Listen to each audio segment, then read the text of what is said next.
Hey, I'm Ali, welcome to my world, bitch. So I may or may not have watched Twilight again this week because Sydney's in week 11 of lockdown and like, what else is there to do? But watch trashy movies and buy new things that I definitely don't need, but like, don't you think they're like really cute? A bit heavier than I expected, but like maybe that's just because I'm used to not wearing earrings. Like I'm just used to wearing my little sleepers. Anyway, I had to find a new angle on Twilight and I thought, you know what? Stephenie Meyer is a Mormon. So I want to see what kind of Mormon and religious kind of messaging is unintentionally, or maybe it's intentional, I don't know, hidden within the Twilight series. Now, granted, I haven't read the books, I don't know, but I have seen the movies 100 million times. So we're going to be going off of that. And the more research that I did, the more that I watched it with the intention of looking, okay, Mormon values. I found that it's super obvious that Twilight was written by a Mormon. So Stephenie Meyer is part of the Mormon sect of the Christian faith. If you don't know what that is, find a bootleg of the Book of Mormon on Broadway because it is excellent. But for time's sake, all Christian denominations, except for Mormons, believe that the Bible is a two-parter. So the Old Testament and the New Testament. Basically, the Old Testament is the story of the Jewish people, Israelites, and the New Testament is the story of Jesus growing, preaching, dying, resurrecting, and then what happened to the people who were affected by Jesus' life after he came back to life and ascended into heaven. Mormons, however, believe that the Bible is a trilogy, and the third part is called the Book of Mormon, and it's the story of Jesus coming to America for 3 days, while most Christians believe that he was in hell after being crucified. Mormons believe that he went to the Americas and was preaching to Native Americans, and then some stuff about new rules for the people. I could be entirely wrong, don't hate me, but I think that's basically the gist. You can tell me in the comments when I'm wrong, because I'm sure I'm going to be wrong. I'm a Protestant Christian, not part of the Mormon sect. I would consider myself to be very loose Anglican and extremely liberal. So things like I'm pro-LGBTQIA plus people being ministers and serving in the church and all that kind of stuff. I'm entirely convinced that being gay is not a sin, and abortion should be allowed. But basically the whole point of the Bible is love God, love people, and a lot of stuff that Christians get caught up in, God doesn't really care that much about. He's like, oh, okay, like have you loved me? Cool. Okay, and have you loved other people? Like those are that's the criteria to get into heaven. And I think that there are gonna be a lot of people who think that they're going to heaven, but they're actually gonna get into hell, and they're gonna be like, wait, what am I doing here? Satan. Yes, Joanne. There's a soul here that wants to appeal her verdict. That's so weird because we don't do that. I know, but excuse me, I should not be here. Yeah, we don't really make mistakes unless you count humanity as a whole. I was a good woman, okay? I went to church, I paid taxes, I married a soldier. What do you want Your vibes from are me? all the way the fuck off. Like, you yell at customer service people, you call the cops on skateboarding teenagers, you're like an all-around bad time, and if you were in heaven, you would throw the vibes all the way the fuck off, so like, suck a dick. Stanzi Potenza actually has the best series. So I have 11 points about how religion has influenced Twilight. Some of them are specifically Mormon, some of them are just Christian, which is really weird because in most other iterations of vampire fiction, it's that, you know, the Bible and religion and like a crucifix is like a weakness for them and holy water and stuff like that. So it's just very interesting to see that, you know, religion kind of being on the side of the vampires. It's very...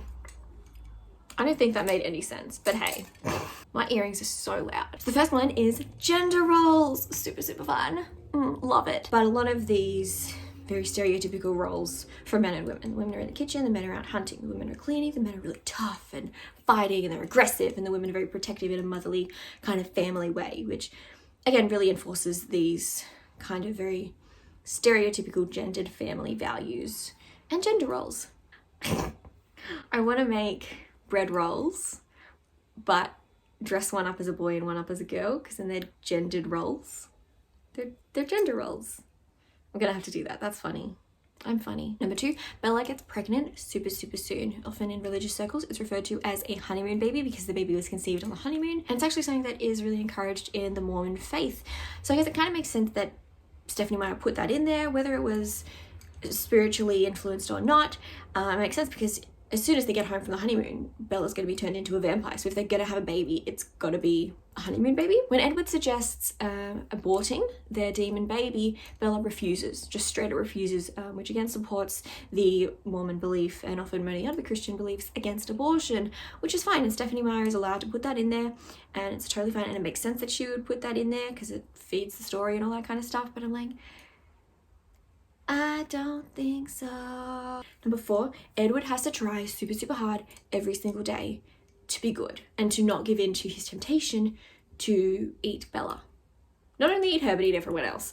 Again, much like humans, attempting to overcome their sinful nature and their effort to please God. Kind of this parallel that Edward is like the rest of us. And we're all kind of in that same boat of trying to be better and trying to do the right thing in order to please God. But then again, that kind of reinforces the idea that one gets to heaven by their acts. And that's not true, because it's not your acts, it's your faith. It says in James. So, fight me. My dad was a pastor. I've been studying the Bible since I can read. You will lose. Fight me. Leah and Rosalie talk about wanting kids and lamenting how they can't have them. Again, highlighting the Mormon emphasis on family and also women's roles. It's really just, it bothers me that it's so strict on like women. Like, stop. I don't like it. That's so much pressure. I don't like it. Number 6, sex. Bella and Edward don't have sex until they get married. And when they do, it's immediately mind-blowing. That is a lie that we were all told. Anyone who grew up in any kind of religious community can attest to the fact that it is a common narrative in religious communities advertising that it's worth the wait and, you know, you're not missing out on anything and blah, blah, blah.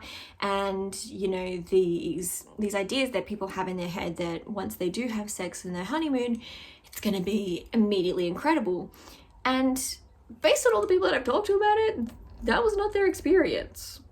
It takes time to like get good. It's like a skill like any other. So like, that's a lie. I don't like lies. Number 7. Okay, this one might be a little bit far-fetched and it might be entirely not true. I don't know. I saw a TikTok about it and I haven't been able to find it since. All the stuff about vampires being pasty is partially based in legend, because according to most mythology, the sun would burn them and set them on fire and destroy them. But in Stephanie Meyer's iteration, the sun doesn't weaken them, it just exposes them as glitter. So then why are they all white? Because it makes sense in previous mythology that they're all white because they don't get any sun, they don't get any vitamin D, so it makes sense that they don't have any kind of tan. But like in Stephanie Meyer's, it doesn't make sense because they do spend time in the sun and it's okay, like it's safe for them to spend time in the sun as long as there's aren't any people around who could expose them. So why are they all super white then? And why is the one black person who's a vampire super ashy? This is the part that I'm not sure about. This is what the TikTok was about. In Mormon faith, it's considered that being black is part of an ancient curse. And if you're a good Mormon, when you die and you go to heaven, then you'll be a white person. And in Twilight, it's like when you go through your transformation and you're like you turn into a vampire. We see it in Breaking Dawn Part 1 when, you know, Bella's bones are fixed and she gets makeup and shit. Apparently, if it's a black person turning into a vampire, their skin also becomes paler as well. And I'm like, what is the point of that? That's why. Okay. I could be totally wrong. I could be entirely wrong. I would need to consult a Mormon person, and unfortunately, I don't know any. But that's kind of fishy, right? This one I'm sure of though. Number 8, diet. So Bella doesn't drink coffee or tea or alcohol or anything like that because it follows Mormon dietary restrictions saying that you shouldn't alter your mental state. I'm not a Mormon. Probably like this much of it is vodka. What else am I gonna do in lockdown? Bella also encourages her dad to eat meat sparingly, which mirrors the Mormon encouragement to eat meat sparingly. I don't know where it says that. I've never read the Book of Mormon. I probably should.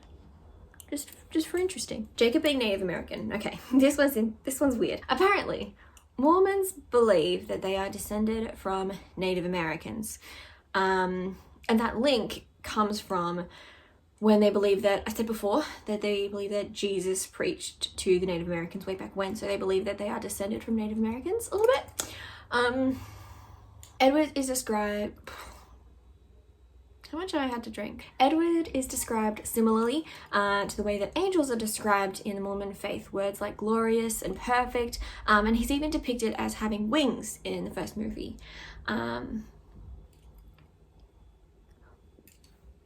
Isn't he the bad guy? Am I watching this movie entirely wrong? Because in the first two movies, he's definitely the bad guy. I mean James. But he's definitely the bad guy. Every single couple in the movie, their concept of eternity and being together forever, even after death and rebirth.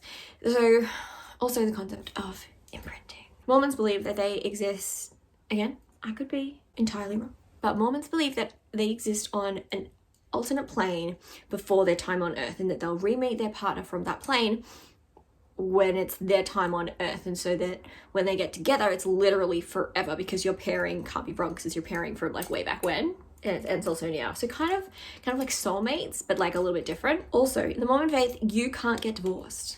Like, you can't. It's not gonna happen. In other Christian faiths, I mean, obviously it's gonna depend on your denomination and your community and all that kind of stuff, but there are exceptions that allow for divorce. In the Mormon faith, 0. Thank you. And that was all of my 11 points. That was me giving myself a pat on the back. So my whole point with this was just to point out how interesting and weird it is that there are so many kind of Mormon allegories and kind of references, whether unintentionally or not, in Twilight. I just think that that's really, really interesting, and I hope that you learned a little bit more about Twilight. I hope you learned a little bit more about the Mormon faith and a little bit more about the Christian faith in general and all that kind of stuff. And if you didn't learn anything new, maybe you had fun laughing at me trying to make a video and then realizing halfway through that I'm tipsy as hell. I just hope you had fun. Don't be a dick to anyone for any reason. Oh, there's no queer people in Twilight. Like, I mean Alice, but... Are there no queer people in Twilight? Maybe that's my next video. Anyway, don't be a dick. Bye.